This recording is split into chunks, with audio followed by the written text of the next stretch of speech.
Hi guys. So big statement from US president mister Trump. So అదేంటంటే ఇకపైన US companies కి సంబంధించి ఇక మైక్రోసాఫ్ట్ కావచ్చు, అమెజాన్ కావచ్చు అండ్ ఇక మెటా, సో ఇలాంటి టెక్ కంపెనీస్, పెద్ద పెద్ద సాఫ్ట్వేర్ కంపెనీస్ ఉంటాయి కదా, సో వాటికి సంబంధించి ఇకపైన ఇండియన్స్ పీపుల్స్ ని అండ్ చైనా పీపుల్స్ ని రిక్రూట్మెంట్ అనేది చేయకూడదు అనేది ఒక స్టేట్మెంట్ అయితే స్ట్రాంగ్ గా ఇచ్చారనమాట. సో ఐటీ కంపెనీస్ కి సంబంధించి. సో ఒకసారి చూడండి. For too long, much of our tech industry pursued a radical globalism that left millions of Americans feeling distrustful and betrayed. And you know that. Everybody knows that. Everybody in this room certainly does. Many of our largest tech companies have reaped the blessings of American freedom while building their factories in China, hiring workers in India, and slashing profits in Ireland. You know that.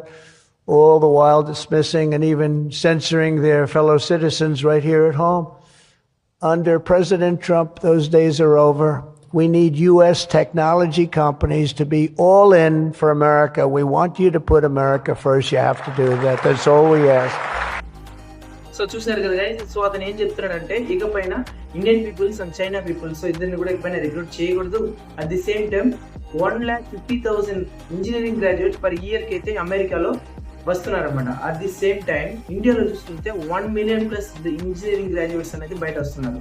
So చూసుకుంటే అక్కడ ఎంత తక్కువ, ఇక్కడ ఎంత ఎక్కువ. So దాన్ని కూడా remove చేసేసి మొత్తం జాబ్స్ మన అమెరికన్ వాళ్ళకి ఇవ్వాలి.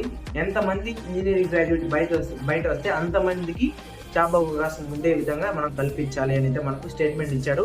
అట్ ది సేమ్ టైం ఇంతవరకు ఇండియాలో నుండి మనం రిక్రూట్మెంట్ తీసుకుని చైనాలో మనం సంస్థలు స్థాపించి అక్కడ నుండి వచ్చినటువంటి యొక్క మనీని ఐర్లాండ్ లో పెట్టుకొని, సో ఈ విధంగా అంతా కాకుండా ప్రతి ఒక్కటి మన అమెరికాలోనే మనకు న్యాయం జరిగే విధంగానే మన యొక్క పీపుల్స్ బాగుండే విధంగా మనకు కావాలి ఇకపైన. సో కాబట్టి దీని అన్నిటికీ కూడా అన్ని టెక్ కంపెనీస్ మనకు సహకరించాలి అని చెప్పి ఒక ప్రాసెస్ అయితే జరుగుతూ ఉంది. సో అది ఎంతవరకు అమల్లోకి వస్తుందని తెలియట్లేదు. సో ఓవరాల్ గా చూసుకున్నట్లయితే ఇదైతే జరగదని అనుకుంటున్నాము. చూద్దాం. సో జరగకపోతే అందరికీ మంచిదే. సో జరిగితే కొద్దిగా ఎంతో మంది జాబ్స్ కోల్పోవాల్సి కూడా రావచ్చు. అది లేకపోతే పెద్ద పెద్ద కంపెనీలో జాబ్ చేయడానికి అవకాశం కూడా లేకపోవచ్చు.